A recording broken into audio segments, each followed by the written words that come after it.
Shalom bien-aimés dans le Seigneur, shalom, que Dieu vous bénisse encore richement. C'est votre frère, votre frère dans le Seigneur. Aujourd'hui, je suis venu vers vous pour partager avec vous un peu de choses. C'est ce que l'Éternel m'a mis au cœur.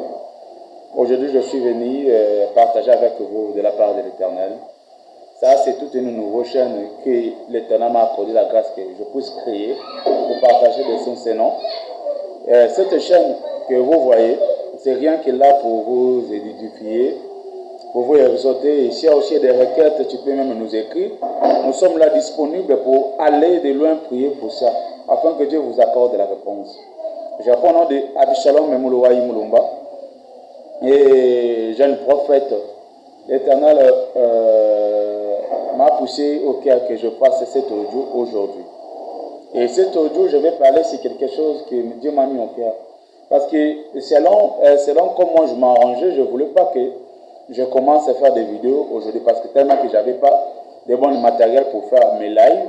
C'est pour cela qu'il n'y avait pas de moyen que je fasse cela. Tellement aussi que c'est la chaîne que j'avais créée. Il n'y a pas aussi beaucoup d'abonnés. Donc il n'y a pas de moyen que je fais des lives en direct. Donc c'est pour cela que je fais seulement comme je fais ceci. Donc voilà, abonnez-vous massivement. Il y a la chaîne YouTube qui a été intitulée dans le nom de prophète Abishalom Mouloaï MTV, soit prophète Abishalom Mouloaï. Abonnez-vous massivement, vraiment. J'aimerais que vous voyez que vous abonnez. Parce que je ne suis pas venu ici pour chercher l'argent, non. Je ne suis pas venu ici pour chercher à faire des buzz ou faire des disques ou inciter d'autres gens. Moi, ma plus grande quelque chose que je suis venu faire, c'est l'évangélisation partout.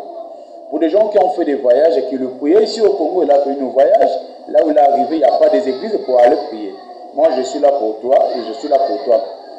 Toutes les requêtes que tu auras besoin, je suis là disposé pour prendre cela et aller prier avec ça dans les montagnes. Donc voilà, c'est ce qui a été un peu ma vision.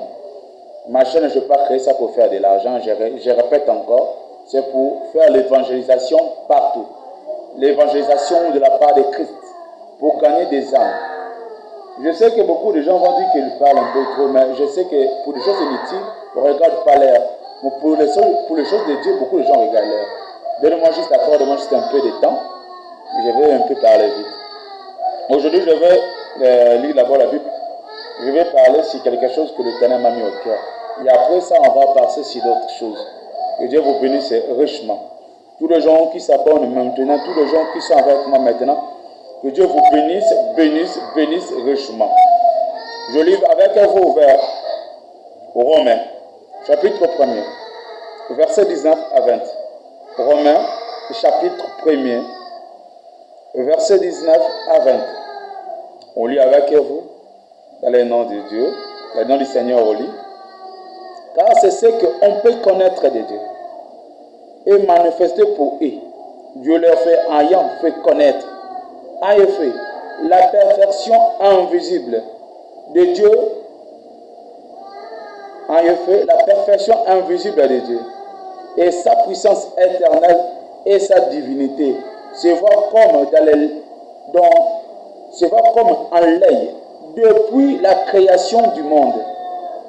Quand on les considère dans ces ouvrages, ils sont donc égables. Que Dieu vous bénisse richement. Là, ce que moi qui m'a intéressé, c'est que l'Esprit m'avait touché. De parler aujourd'hui, c'était sur ça. En effet, la perfection invisible de Dieu. Donc je vais aujourd'hui parler sur l'invisibilité de Dieu. Et qu'est-ce qui se cache lorsqu'on regarde dans l'invisible. Aujourd'hui, je vais parler sur ce qui concerne regarder à l'invisible. Qu'est-ce que regarder à l'invisible? Je vais encore ajouter quelque chose. Je vais ajouter vers Hébreux chapitre 1er.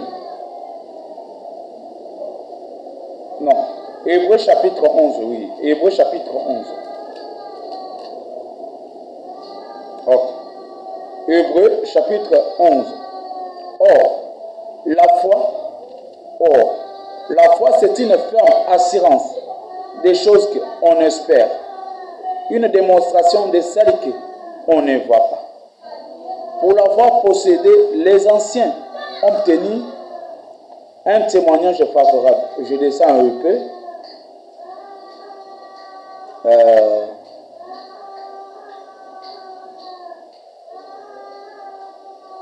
Je descends directement vers, toujours dans le livre d'Hébreux, chapitre 1er, je descends vers le verset 6. Or, sans la foi, il est impossible de lui d'être agréable, car il faut que celui qui s'approche de Dieu, croit que Dieu existe, et qu'il est le remédiateur de ceux qui le cherchent. Donc, ce que je vais parler aujourd'hui, c'est regarder l'invisible. Et qu'est-ce que regarder en l'invisible? Qu'est-ce que c'est l'ancien défi dans l'invisible? Aujourd'hui, beaucoup de gens prétendent être là, et ils se prétendent être un croyant, ils se prétendent être une personne quelconque qui se dit que j'ai la foi, j'ai la foi. Or, la foi, ce n'est pas que lorsqu'on dit que j'ai la foi, c'est ça la foi. La foi, c'est quelque chose que je vous dis, c'est regarder l'invisible. La foi, c'est regarder sur des choses qu'on ne peut pas toucher. La foi, c'est regarder sur des choses qu'on ne peut pas écouter. La foi, c'est regarder des choses qu'on ne peut ni voir, ni toucher, ni écouter, ni goûter, ni même sentir cela comme cela arrivé. Mais la foi, c'est regarder l'invisible. La foi, c'est lorsque tu lances un défi dans l'invisible. Tu dis que j'ai besoin de ceci et tu mets ta foi. Mais lorsque tu parles là, c'est invisible. Lorsque tu demandes, c'est invisible. Mais toi, tu regardes toujours l'invisible. Donc moi, pour ce que je vais vous dire, regarder l'invisible, c'est regarder à la foi. Regarder l'invisible, c'est regarder une personne qui prie, il entend que son Dieu répond. Et regarder l'invisible, c'est une personne qui est assise à sa place. Il entend quelque chose venu de Dieu. Que Dieu vous bénisse richement. C'est ça, regarder l'invisible. C'est ce que Dieu m'a mis en cœur qu'on partage aujourd'hui. Aujourd'hui, je vais partager avec vous, regarder en l'invisible. Aujourd'hui, beaucoup de gens se prétendent que moi j'ai la foi. Lorsque je prie, j'ai la foi. Lorsque je fais ceci, j'ai la foi. Oh, voilà même que je pars dans les montagnes. Je passe par-ci, par-là. Mais mon frère, ma soeur, je peux te dire, ce n'est pas ça la foi. La foi, qu'est-ce qu'est la foi? La foi, la Bible nous dit, la foi c'est une ferme assurance, démonstration de ce qu'on ne voit pas. Or, selon les études qu'on a eues dans l'école, pour les gens qui ont fait de chimie, biologie, pour les gens qui ont fait la science, tout d'autres gens là, il sait bien lorsqu'on entre dans les laboratoires, lorsqu'on veut faire une démonstration, on fait la démonstration selon des éléments que nous possédons. Si comme exemple, nous avons des éléments, comme nous avons là, des acides foliques, nous avons là des oxygènes, nous avons tout autre chose des éléments. C'est à ce temps qu'on peut faire une démonstration. Mais comment avec la foi, on peut faire une démonstration de quelque chose qu'on ne voit pas? C'est ça la foi. Donc tu fais une démonstration, tu entres dans les laboratoires, tu as commencé à faire des démonstrations sans avoir quelque chose dans les mains. Je vais encore un peu jeter le prophète si vous me permettez. Je ne sais pas si aussi vous aimez le prophète. Je vais ajouter le prophète William Marion Branham. Je prends citation réponse numéro 1, prochain à Jacksonville, Indiana, à Issa, le dimanche le 23 août 1964, le matin. Paragraphe 97. Écoute bien ce que le prophète Branham me dit. Écoute bien. Or, la foi c'est une ferme assurance des choses qu'on espère. Et une démonstration de celles qu'on ne voit pas, de celles qu'on ne voit pas et qu'on ne goûte pas, et qu'on ne touche pas, et qu'on ne sent pas, et qu'on n'entende pas. Mais, par la foi, quand saisit la parole, quand la foi saisit la parole, et celle-ci l'envoie dans une d'autres dimensions, voyez-vous, qui la lui rend si réelle que c'est juste comme s'il avait ça dans sa main. Il saisit que cela arrivera. Il a saisi lorsque la foi vient. Même s'il n'a pas goûté, il n'a pas entendu, il n'a pas écouté, il n'a pas touché, mais lorsque la foi est liée avec la parole, et qu'est-ce que la foi fait? La foi rend la chose réelle, comme s'il a déjà possédé cela, comme s'il a déjà touché cela, comme si déjà il a déjà ça dans la main. C'est ça la foi. La foi, ce n'est pas que se prétendre à être, et se prétendre à dire que j'ai la foi, j'ai la foi, j'ai la foi, et crier, crier, crier. C'est ça la foi. Non, moi je te dis, ce n'est pas ça la foi. La foi, c'est une ferme assurance. Et regardez cet homme appelé Abraham. On appelle le père de la foi. Pourquoi on appelle le père de la foi? Dieu lui a promis quelque chose que lui-même il savait que selon mon âge, c'est impossible que je le voie. Mais lorsqu'il a pris cette promesse, il a pesé cela avec la parole. Il a dit, je touche cela comme si cela est déjà réel. Il dit, Sarah, ma femme, n'aie pas peur. On va avoir un fils. Et voilà, même Dieu déjà m'a donné un nom. On va l'appeler dans le nom d'Isaac. Vous voyez, c'est ça la foi. La foi, c'est une ferme assurance. La foi ne doute pas. La foi non, la foi, c'est quelque chose. Lorsqu'on a ça, c'est comme si, comme on dit dans la vie réelle, c'est la détermination, la foi. La foi, c'est la détermination. La foi, c'est comme une personne qui s'élève, qui se dit que je vais aller au marché avec son argent, et il part au marché. Et lorsqu'il est avec déjà son argent, il a déjà fait tous ses calculs. Il ne sait même pas qu'est-ce qu'il va aller trouver là-bas. Dans le marché, mais il part. C'est ça la foi. La foi, c'est comme un soldat. Il se réveille un bon matin, on lui envoie dans le front et il le promet à sa femme, chérie, je pars à la guerre, mais je vais venir. Qu'est-ce qu'il nous montre comme un signe qu'il va encore revenir? Qu'est-ce que la foi? La foi, c'est comme, moi, comme je vous dis là, lorsque je me réveille, je dis que je me suis réveillé, je vais sortir et je vais rentrer. Et c'est ça la foi. Qu'est-ce qui montre que lorsque je vais sortir et que je vais encore rentrer? Mais par rapport à la foi, et l'assurance que moi j'ai dans mon cœur, cela me dit que mon cher frère Abi, lorsque toi tu vas sortir, tu vas rentrer. C'est pour ça que je fais la promesse. Mon épouse, tu vois comme je sors ici, je suis allé pour chercher de l'argent, je vais revenir. C'est ça la foi. Mais si seulement on peut prendre la foi et peser cela avec des choses réelles, vous allez voir que la foi que vous prenez cela comme quelque chose de difficile, ça va être facile. Prends la foi comme si quelque chose que tu vis naturellement comme ça. Quelque chose que tu ne peux pas forcer. Quelque chose que tu ne peux pas commencer à te couper des habits, ni même à te faire croire que ça pouvait y être. Mais la foi, en croire en Jésus-Christ et accepter Jésus-Christ. Et tu restes là, assis à la parole. Le prophète Abraham a ajouté ceci. Il a dit, lorsque vous croyez, vous prenez votre foi, vous le bougez avec la parole. Vous le bougez avec la parole. Et si là, cette foi-là est écartée de la parole, c'est une mauvaise foi. Une foi qui est écartée de la parole, c'est une mauvaise foi. La foi est toujours liée avec la parole. Car la parole, c'est des paroles qui viennent nous consoler, qui nous rappellent qui nous sommes. La foi, c'est une ferme assurance. Et tu ne peux pas regarder l'invisible si tu n'as pas la foi. Comment tu peux voir les anges si tu n'as pas la foi que les anges existent? Comment tu peux brillanter si tu ne crois pas que Dieu existe? Comment tu peux même lire la Bible si tu ne crois pas des choses qui se trouvent dans la Bible? Il y a beaucoup de gens qui se disent que moi j'ai la foi. Moi lorsque je prie aux malades, les gens qui sont guéris, mais en tant que je te dise quelque chose, je dis lorsque le guérissait les gens, il n'a jamais dit que ma foi t'a guéri.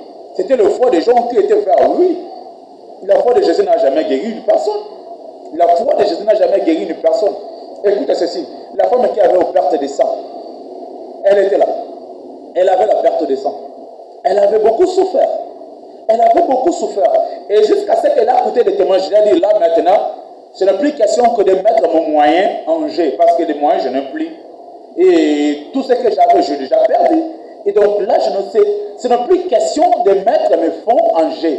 Parce que tout ce que je pouvais voir, des amis m'ont quitté, et voir des relations m'ont quitté. Et ce que moi maintenant je veux faire, c'est prendre quelque chose de l'invisible que moi j'ai. Et prendre cela et toucher cela comme si cela est réel.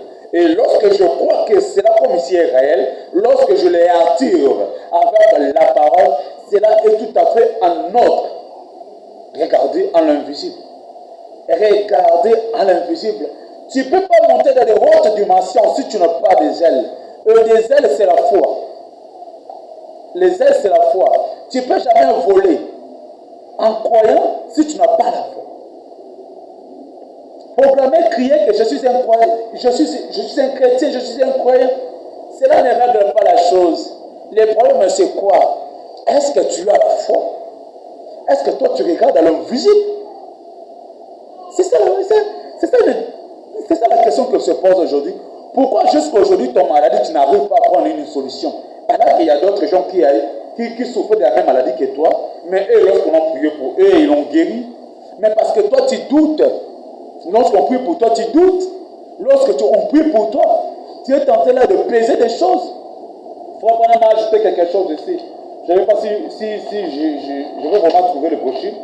Frère Branham m'a dit, si aujourd'hui on ne voit pas beaucoup de choses, parce que nous sommes tellement embrouillés dans nos pensées, nous sommes tellement embrouillés sur des choses terre à terre. C'est pour cela qu'on n'arrive plus à saisir la chose. Nous sommes tellement embrouillés sur des choses terre à terre. Nous sommes tellement embrouillés sur des choses qu'on n'arrive plus à entrer dans les dimensions et regarder dans l'invisible. Tu dis que tu es un Zénèque, mais comment tu l'as tenté de tourner dans des basses? Hein? Regardez à l'invisible. Oh, moi je vais être guéri, mais c'est bien bon, tu dis bien, tu as besoin d'être guéri. Mais qu'est-ce que tu fais pour que ta guérison vienne vite? Monter dans des montagnes, ce n'est pas une solution, ça. Il y a des gens qui montent dans des montagnes, même qui restent dans des montagnes, mais qui vont leur en faire avec leur esprit de prière.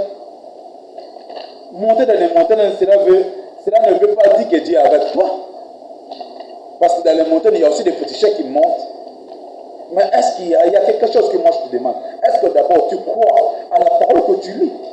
Que Dieu a dit à Marc 16, qu'en mon nom vous chasserez des démons, que vous poserez les mains sur les malades et les maladies seront guéries. Mais toi, lorsque toi tu vois la guérison divine, toi tu ne crois plus.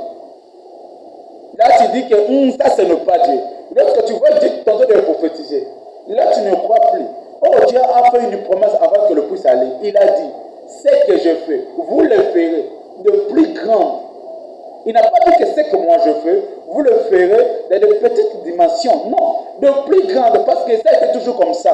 Lorsque le prophète quitte le terrain, il laisse le double portion de ce qu'il possédait. Que Dieu vous bénisse richement. Je sais que là où tu es, tu réveilles ta foi. Soyez juste activé dans mon chaîne YouTube et soyez là. Je sais que je n'ai pas une très bonne téléphone pour que vous puissiez avoir une très bonne image de me suivre partout où vous êtes. Et je sais que l'image n'est pas vraiment tellement efficace parce que, vous voyez, nous tous, nous avons toujours des faibles commencements. Et voilà, c'est comme ça. Mais moi, je peux être faible, mais mon Dieu n'est pas faible. Dans mon Dieu, il n'y a pas un commencement. Mais vers lui, mon Dieu, a toujours un Dieu qui fait de grandes choses. C'est un grand Elohim. Moi, je l'appelle toujours Jehovah Tikendo. C'est une personne, c'est un Dieu qui nous aime beaucoup. Donc, je sais que je veux que là où tu es, que tu aies la foi, que tu crois regarder l'invisible, que tu crois que des dossiers que toi tu as, même si tu n'as pas encore touché, mais crois déjà une manière comme si tu l'as déjà touché. Tu as besoin de voir des enfants, commencez même déjà à faire des layettes, commencez déjà à acheter des habits des enfants, des choses des enfants, parce que tu fais déjà comme ceci, cela a été réel. Et avec déjà cette atmosphère, tu crées déjà quelque chose à toi. Vous savez qu'est-ce que cette femme-là avait fait? Cette femme-là a fait quoi? Il a commencé à murmurer. Si seulement je peux voir Jésus, si seulement je peux voir Jésus, ma maladie ne va plus rester là. Elle a commencé juste à murmurer ça. Elle ne priait pas, mais elle a commencé à murmurer ça dans son cœur. Si seulement je peux voir Jésus. Mais toi, avec toi, mais le problème c'est quoi? Tu ne dis pas que si seulement je peux voir Jésus. Tu dis ceci.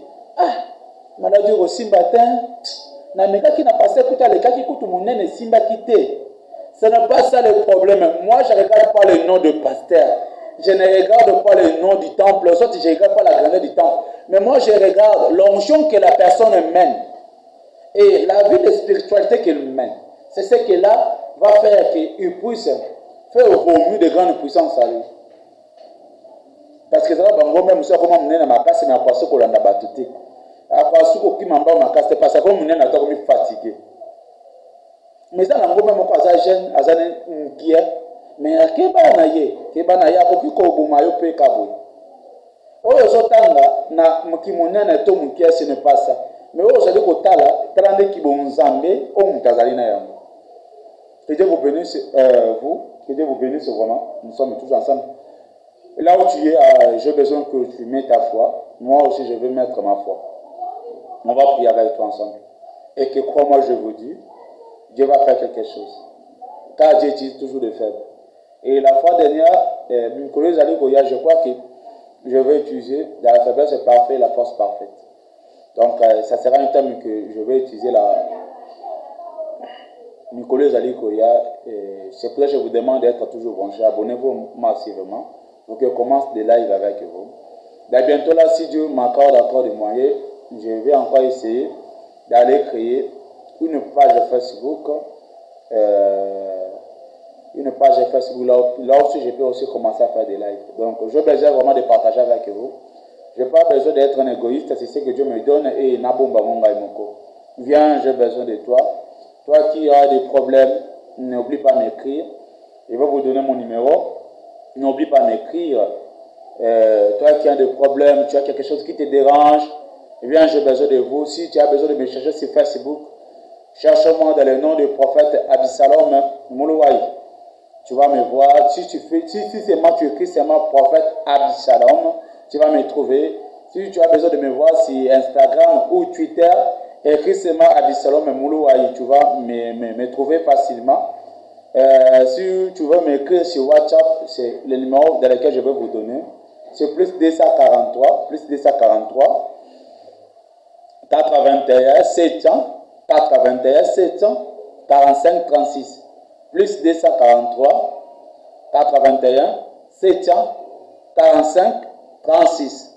Donc là, je suis disponible 24 sur 24 sur WhatsApp. Je suis là parce que chaque jour en ligne. Donc si tu ne me vois pas en ligne, ne te dérange pas. Dans 2, 3, 4 minutes, je peux directement rentrer. Donc souvent d'autres fois, je me déconnecte si je vais prier ou sur des gens que j'ai reçus, je vais parler avec eux, c'est pour ça que je me déconnecte. Mais là, je suis avec vous disponible pour vous répondre à toutes vos questions. À n'importe quelle question, je suis là, que Dieu vous bénisse richement. C'était l'un de votre frère le plus petit entre tous. Je suis un prophète, je suis là avec vous. Abonnez-vous massivement sur ma chaîne YouTube et abonnez-vous massivement. Et que Dieu vous bénisse richement. Shalom. Et gardez la musique.